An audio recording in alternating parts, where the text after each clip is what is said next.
When the press reports about Israel news and the Palestinians, they seem to think that this is the Palestinians are operating independently on their own, and there's no a big brother, someone behind the curtain. Yet Iran is America's enemy and has hostages, American hostages of their own. One of the big challenges Americans have is we don't see the interrelationship of everything to everything. So we think each issue stands by itself. So what happens in Israel is Israel's problem. What's happening between Israel and the so-called Palestinians is another problem.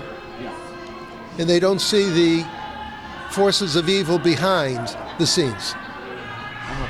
Who's behind the Palestinian-Israeli, what we call, it's really the Islamist Jewish problem, isn't it? Well, it's the Jewish-Christian Hindu problem. The forces of evil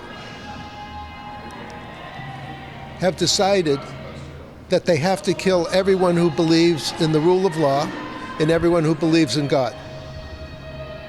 Because the forces of evil want to be God. They want to have the rule, and they want to write the rules of law. And so we're in what I would call World War III, but we don't know that. World War II we knew because of Pearl Harbor, but we don't understand World War III. So behind the so-called Palestinians, behind Hamas, are three forces of evil: the reds, the greens, and the blues, color-coded for the communists, Islamists, and globalists. The communists are China, Russia, among others. The Islamists are Iran, Qatar, Turkey. And the globalists are the United Nations, World Economic Forum, drug cartels. So these three color-coded groups of enemies are behind Hamas, behind Hezbollah, behind Iran. And behind Iran is China and Russia. So all the bad guys are working together to defeat Israel.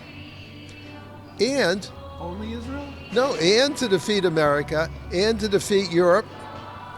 And little Israel, with 10 million people, is basically doing 98% of the fighting in order to save Jews, Christians, and Hindus, which is 3 billion people. So why are 10 million people protecting 3 billion? Why don't the 3 billion protect themselves? So, and it's just not fair. But Israel's determined to save civilization, Western civilization. But to the extent that they're permitted. Yes. But the key guiding factor is Israel is the mother of Western civilization. It's the mother of democracy. It's the mother of the rule of law. Everybody else is the cousin or the aunt or the uncle.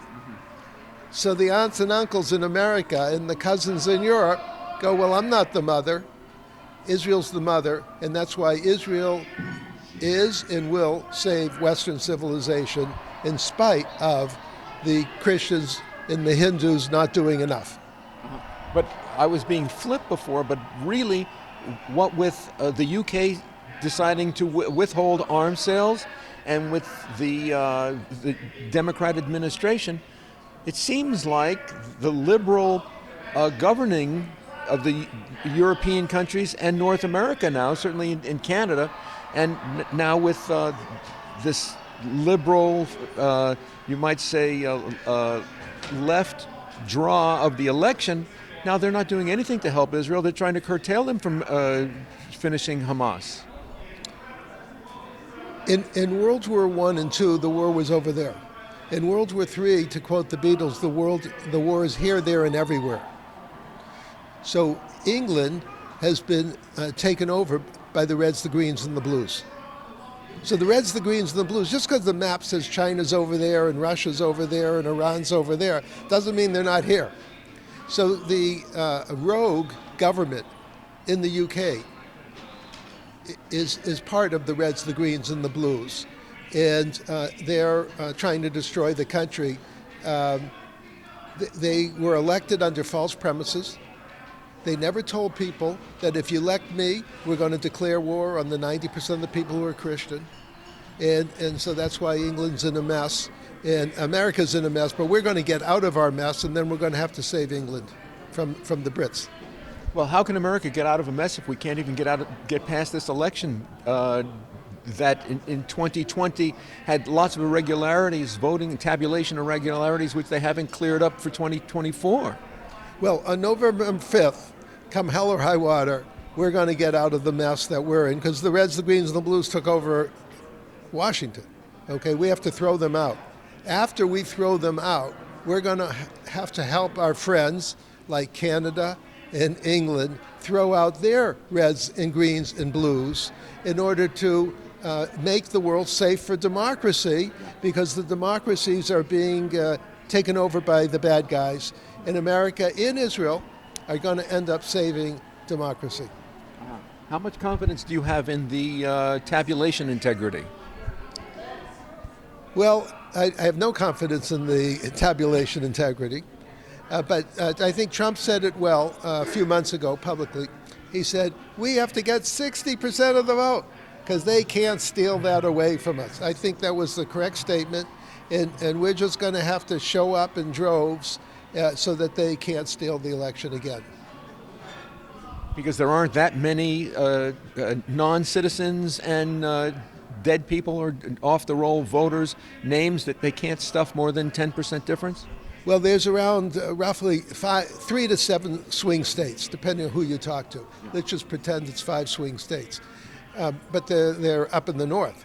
And so the question is there enough illegals in Michigan, Wisconsin, Pennsylvania to flip those elections? Because that's where the battle ground is. And we're going to find out.